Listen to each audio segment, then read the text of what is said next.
New York is taking steps to try to protect doctors who prescribe abortion medications after a doctor in the state was indicted by a grand jury in Louisiana for allegedly prescribing abortion pills online. Joining me now in Studio 57 is Weekend Evening News anchor and CBS News national correspondent Jericka Duncan. Jericka, this could be the first direct test of New York's shield laws, right? What is the governor saying and doing? It absolutely is, Lindsay. And in fact, today the governor signed a law saying that it will enable physicians who prescribe abortion medications to request the pharmacy only print the name of the practice instead of the personal name. So this has to do with Dr. Margaret Carpenter. She is the person at the crux of this litigation in which she was indicted on charges of criminal abortion by means of abortion-inducing drugs. And essentially, Louisiana, the attorney general there, Liz Murrill, is saying that it's illegal to send abortion pills into the state and that it's illegal, in her words, to coerce another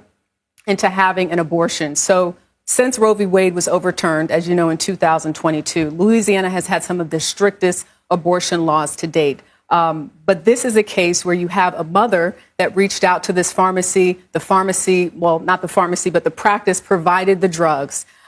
What's very interesting, you might ask, is, well, how did we even know that this happened?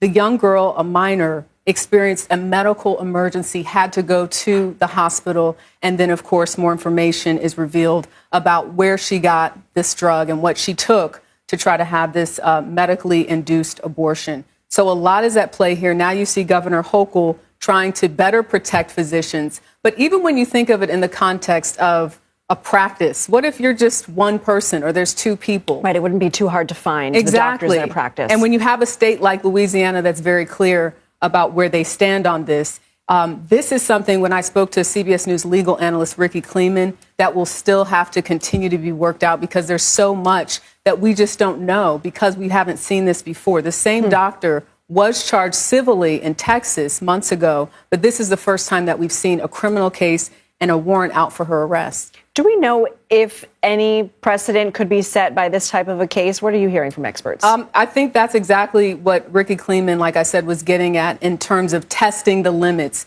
And what does this state do? And what do other states do who are looking to send a message that if this is a state in which we have deemed abortion is illegal, you cannot have prescription drugs, even though they're FDA approved, coming across state lines and being used for that specific way.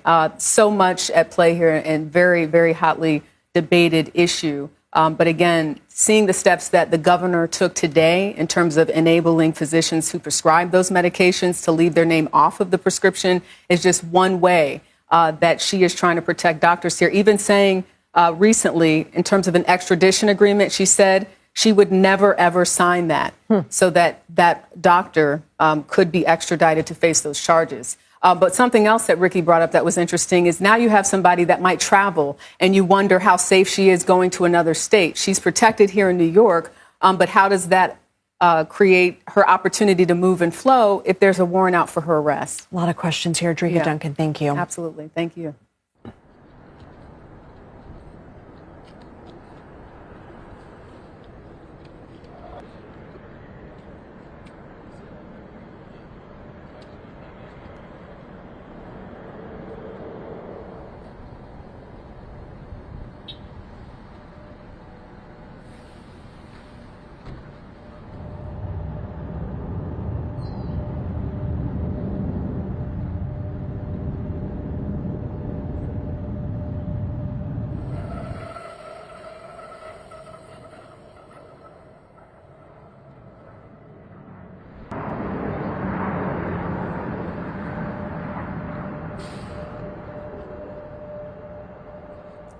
A massive spike in seismic activity in Greek island of Santorini has raised concerns. The tremors have prompted authorities to send rescue units to the area and close schools as well. Some areas have been declared off limits as well due to rock slide risks. Now, Santorini is among Greece's top travel destinations, but the island is now seeing mass departures after more than 200 small earthquakes shook the region. Tremors were felt at one of the largest volcanic eruption sites in the island off the coast of Greece. You could feel the tremors more last night in comparison to other days. It is shaking a little more, but from what the local authorities are saying, it is a natural phenomenon. We are worried, but we are not going to die worrying or flee the island. When the last 2 days, at least 200 minor earthquakes were recorded in the archipelago, with the strongest being a magnitude 4.6 on the Richter scale, striking the body of water between the islands of Santorini and Amorgos.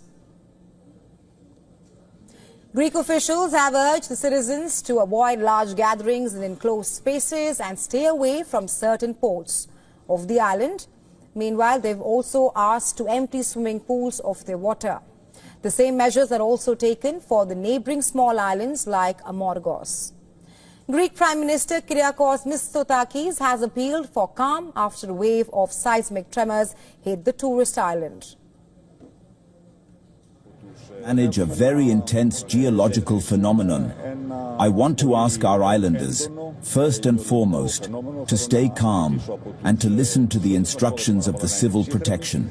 I've also asked the responsible ministry, within the next few days, to make a comprehensive presentation, a scientific presentation of the geological data, so that everyone knows what the phenomenon we have to manage is.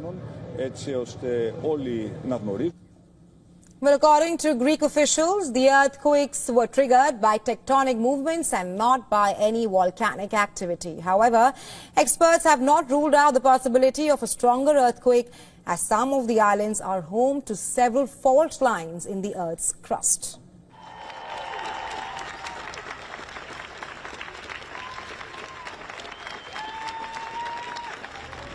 President Trump directed his corrupt billionaire friend, Elon Musk, to ransack a critical agency of the U.S. government.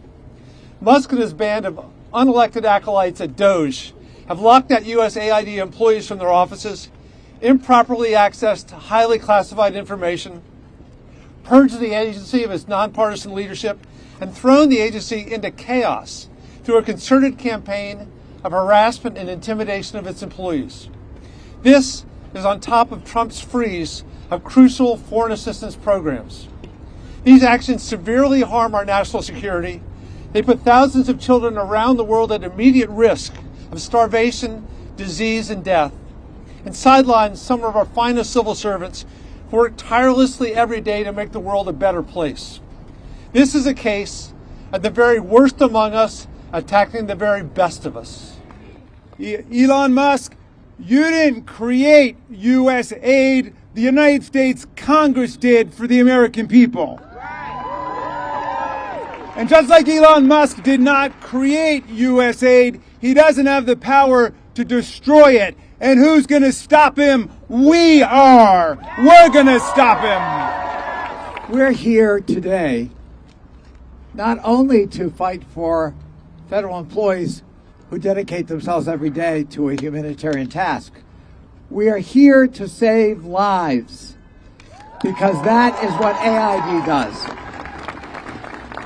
This is a constitutional crisis that we are in today. Let's call it what it is.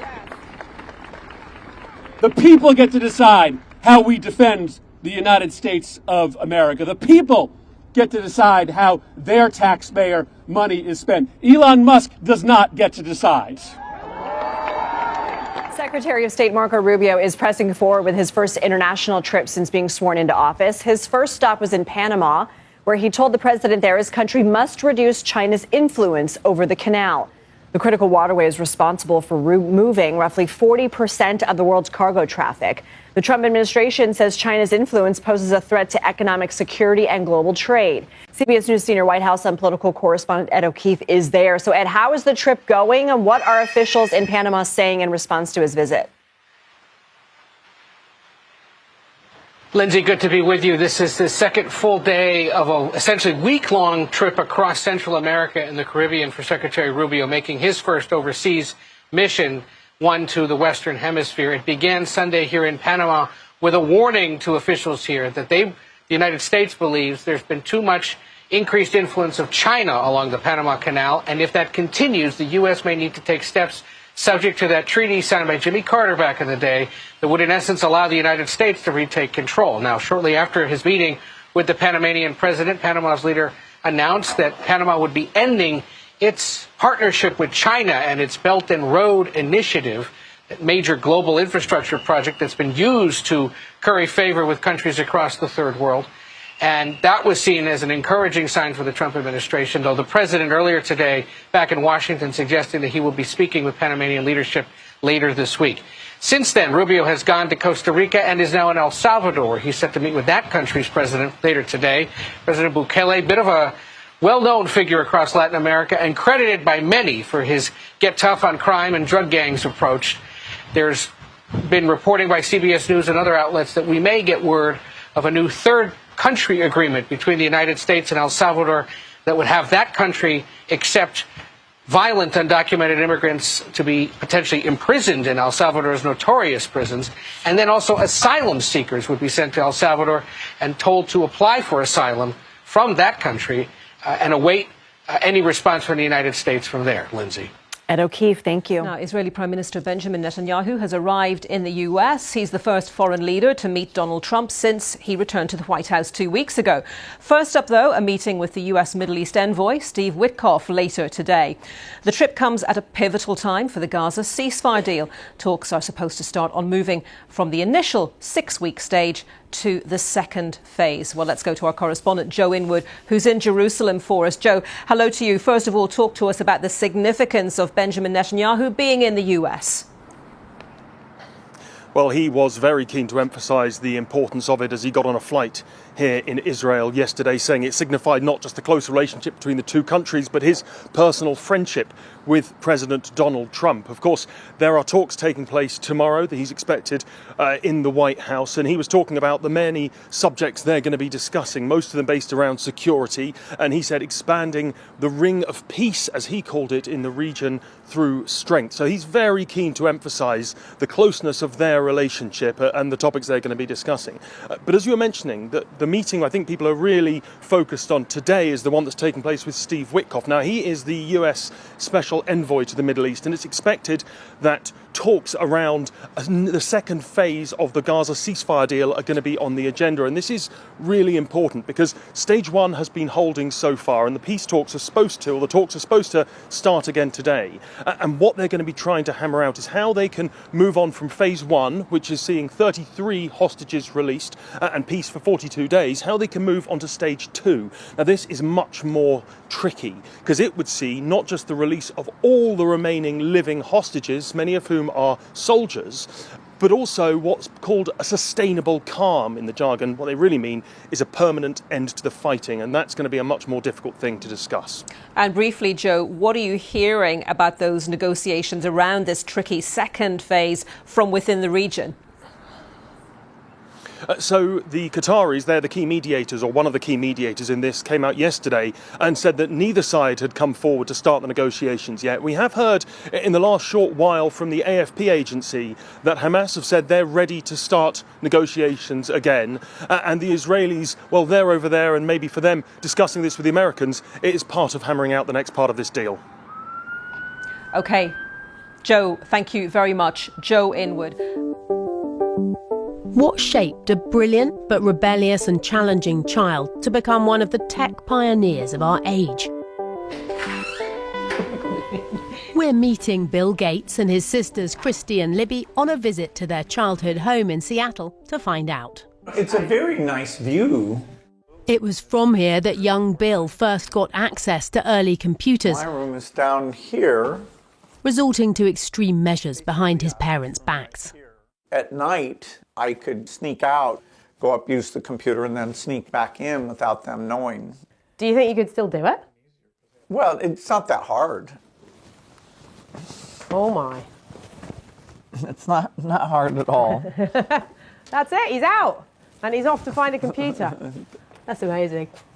That obsession with computers later led him to set up Microsoft with school friend Paul Allen. Now he worries about children's obsession with social media. I think this idea of holding kids back until, say, age 16, which, apparently Australia is going to try to do that. I think it'll be fascinating to see if that's beneficial, I think there's a good chance that that's a smart thing. Did you used to play hearts, I think is in the book? A lot of hearts. When they were children, there were games of cards with their grandmother. Gates credits her with teaching him how to outsmart the competition. In his new memoir, Source Code, he reveals he believes these days he'd probably be diagnosed on the autism spectrum. He was really nice. He was really different than me. He was not a normal kid. He would sit in his room and chew pencils down to the lead, which... Good for you. The modern-day tech bros have been courting Donald Trump, but Gates has too. He had a 3-hour dinner with the president ahead of the inauguration. If you want the U.S. government to be your partner in saving lives or whatever, you're probably wise to take that opportunity. So you're not cynical about their motives? You can be cynical. He's not impressed with Trump's pick for health secretary, Robert F. Kennedy Jr., who denies he's anti-vax but has repeated debunked claims about vaccine harms. These vaccines are saving millions of lives. He is misleading people about that. That riles a man who's made it his mission to give away his fortune to combat preventable diseases. He tells me alongside philanthropist Warren Buffett, his foundation has now spent billions. How much do you think you've given away? I've given over $100 billion, but I still have more to give. A boy with the skills, hyper-focus and ambition to make billions in the tech revolution. I think this is pretty nice, actually. Now at ease with himself in the house where it all started. Katie Razzle, BBC News, Seattle. And viewers here in the UK can see Katie Razzle's full interview on the making of Bill Gates tomorrow evening at 7 p.m. on BBC Two or on iPlayer. Is there any chance that Canada or China could also get out of the tariffs after you struck a deal with Mexico? Well, nobody's out with Mexico. We had a great talk with Mexico, and we had President Sheinbaum is a woman. I like her very much. We've had good relationships, but we have to stop fentanyl from coming in, whether I like somebody or not, and we have to stop the illegal aliens from coming in. I think we've lost 200,000 people on average a year for many years, much higher than the 100,000, could be even closer to 300,000. And they've agreed to put in 10,000 soldiers permanently, like forever, 10,000 soldiers at their side of the border and stop fentanyl and illegal aliens from coming into our country. They have a big incentive to do. Other than that, we've agreed to talk and consider various other things. We haven't agreed on tariffs yet, and maybe we will, maybe we won't. But we have a very good relationship. I also spoke with Prime Minister Trudeau of Canada, and we had a good talk in the morning, but I did ask him a couple of questions, like, banks aren't allowed to do business in Canada. Canada is very tough. Canada is very, we're not treated well by Canada, and we have to be treated well. I wanted to inform you and will continue informing you about these matters. Aquel va a trabajar, bueno, primero a que se ponen en pausa las tarifas un mes, eso es muy importante. The tariffs will be put on pause for a month. On hold. It's very important regarding security, and we will check the matter of the arms being sent from Mexico to the US. Pues los dos, si quieren uno primero y el otro después. Buenos días, Presidenta. Hans Salazar de Noticiero en Redes. Preguntarle. Good morning, Madam President. I wanted to ask about this subject, the conversation with the Donald Trump, the U.S. President. Sobre los migrantes. Los migrantes han hecho una actividad muy intensa estos días. Este fin de semana vimos en las redes sociales han subido constantemente videos. Así es, muchos videos en vivo y grabados lots of videos in live and also ellos recorded. mismos promovido una campaña de boicot por el trato que ellos consideran obvio que se les está dando allá en Estados Unidos, obvio también la criminalización de su estancia en Estados Unidos, que pues a todos les llaman criminales, no. El día de ayer hubo una manifestación, por ejemplo, en los llamados freeways en Los Ángeles, California, donde pues pocas veces se había visto algo así. En fin, a lo largo de muchas ciudades en Estados Unidos donde hay presencia en Nueva York, Chicago, etcétera, ha habido esta intensidad y creo que también pudiéramos, estaremos en la duda de si en el tema migratorio de la estancia de nuestros migrantes en Estados Unidos y incluso de la entrada de estos mecanismos se pudieron hablar en esta llamada, y qué opina obviamente al respecto de estos llamados y de esta actuación de los migrantes, de nuestras hermanas y hermanos que están en Estados Unidos. Siempre los vamos a apoyar y a defender, siempre. Ahí tenemos ya una mesa de trabajo. Digamos, hoy se abrieron 2 nuevas mesas de trabajo de alto nivel con el gobierno de Estados Unidos.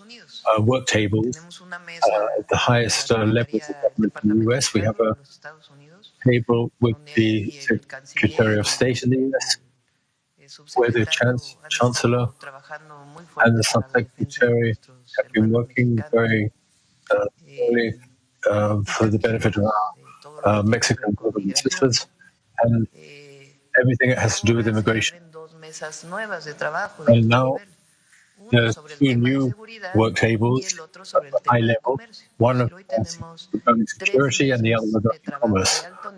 So we have 3 tables of high level between the Mexican government and that of the US. Financial markets woke up to the reality of trade wars on Monday, with a sell-off extending across asset classes following U.S. President Donald Trump making good on his promise to slap tariffs on imports from China, Mexico and Canada. The dollar surged to the highest since November 2022, while stock markets and other currencies tumbled. In reaction to the punitive actions implemented against some of U.S.'s most important trading partners, stock futures in Europe and the United States fell. An index of shares in the Asia-Pacific region also fell, the most in over 6 months. Yields on U.S. Treasuries rose as a result of concerns that the move is likely to be inflationary. The sell-off spread across asset classes. Trump's announcement that taxes on EU imports will definitely happen. It also exacerbated the euro's slide. Traders are on alert for big swings in assets that are considered at the front lines of any trade war. Traders also cut their holdings in some asset tokens that had benefited from Trump's pro-crypto remarks. Heading to the grocery store, perhaps you're going to the gas station, even looking to buy a new car, you might have to pay more. Yeah, President Trump imposing those new tariffs on imports from Canada, Mexico, and China. And it could mean prices going up for everyday items. Sandra here to break down some of the things that will get more expensive. Yeah, that's right. Good morning. The White House says this will protect jobs, but economists warn it could lead to rising costs for consumers. These new tariffs, which go into effect tomorrow, will cover everything from food to electronics, cars, and gas prices. The 25% tax on imported goods from Canada and Mexico, along with a 10% tax increase on Chinese products, is expected to have a ripple effect, of course, with many companies expected to pass on these costs to consumers. Now, economists say prices on non-perishable goods may take time to rise, but fresh food and gas could go up in a matter of weeks. Short term, a little pain, but long term, the United States has been ripped off by virtually every country in the world. We have deficits with almost every country. Let's go through some of the everyday items from Canada, which could cost more under these new tariffs. So we're talking about lumber costs rising, wood and construction material for homes, furniture as well. Dairy will be more expensive under this. Milk and cheese and butter may get more expensive. And appliances like refrigerators, washer and dryers. Also alcoholic beverages, Canadian whiskey and beer. That's set to rise as well. Now taking a look at more from Mexico. Mexico, we're talking about avocados and fruits. Tropical fruits, tomatoes and lettuce, that'll all be increasing in price, as well as beer and tequila. And Mexico supplies the U.S. with much of its liquor. Meat and seafood will go up as well, and expected to be impacted include beef, pork, and shrimp. Fertilizing prices as well for American farmers and home gardeners. And from China, increased prices on electronics like smartphones and laptops, as well as video game systems. We're also talking about increases in prices in fish and seafood are on the list. Shellfish, imported fish, coffee and tea, and popular beverages are also facing higher costs, as well as household products and things like garlic and apple juice. So just any kind of staple in many American kitchens. So the costs could keep climbing. President Trump says he may expand these tariffs as well to cover steel, oil, computer chips, and pharmaceuticals. That means everything from new cars to prescription drugs could get more pricey. In return, though, Canada and Mexico are also imposing retaliatory tariffs on American goods, and China is expected to do so as well. Let's bring Vashi in now. We've managed to connect with her again. Okay, Vashi, 30-day reprieve. 30-day reprieve. That's the headline, Sandy. Breathe at least a month-long sigh of relief, the Prime Minister putting on X just moments ago. I just had a good call with President Trump. Canada is implementing our $1.3 billion border plan, reinforcing the border with new choppers, technology, and personnel, enhanced coordination with our American partners, and increased resources to stop the flow of fentanyl. Nearly 10,000 frontline personnel are and will be working on protecting the border. 10,000 also the number of troops that Mexico announced would be heading to their border. The statement goes on to say from the Prime Minister, Sandy, in addition, and this is all new, Canada is making new commitments to appoint a fentanyl czar. We will list cartels as terrorists, ensure 24/7 eyes on the border, launch a Canada-U.S. joint strike force to combat organized crime, fentanyl, and money laundering. I have also, the Prime Minister writes, signed a new intelligence directive on organized crime and fentanyl, and we will be, backing it up with $200 million.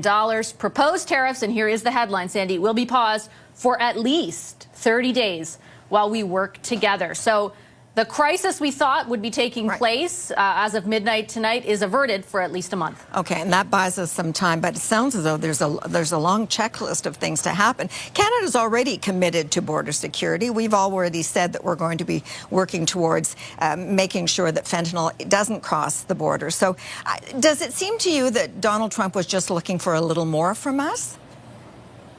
It's a great question, and I think if I could figure out exactly what Donald Trump was looking for, I would perhaps have figured out our national and international crisis at this point. But I take exactly what you mean, right? Like, I think the pretext of this in the executive order was the border. But just 2 hours ago, he was talking about annexing us and making us the 51st state, and how terrible a trading relationship we have and how bad that we have been to him, in his view, or to the United States. So I would say, like, my conclusion out of all of this is we may be breathing a sigh of relief at the moment for the next 30 days.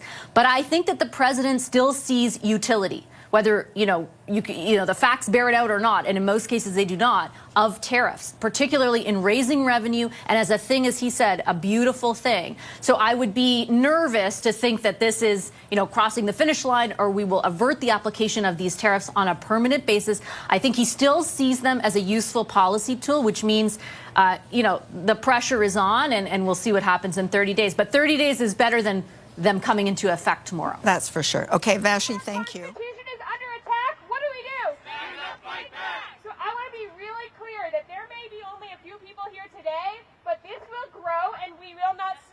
This has gone beyond the pale. This is out of control. This is not a normal situation. I want the media here to start covering this like what it is, a coup that is happening under our watch. Again, Trump is a puppet of a foreign national whose name is Musk, who has taken over our data, who has taken over our buildings, has locked federal workers out of buildings. They've stolen data from this building as well as from the Treasury Department. Trump has become a puppet of Elon Musk, which is really scary because nobody elected him, and now he has all this information. We don't know why he has it, but we need to get it back. Musk was not elected, and he's taking over powers that really belong to Congress. Congress is the entity in this country that is supposed to decide how money gets appropriated.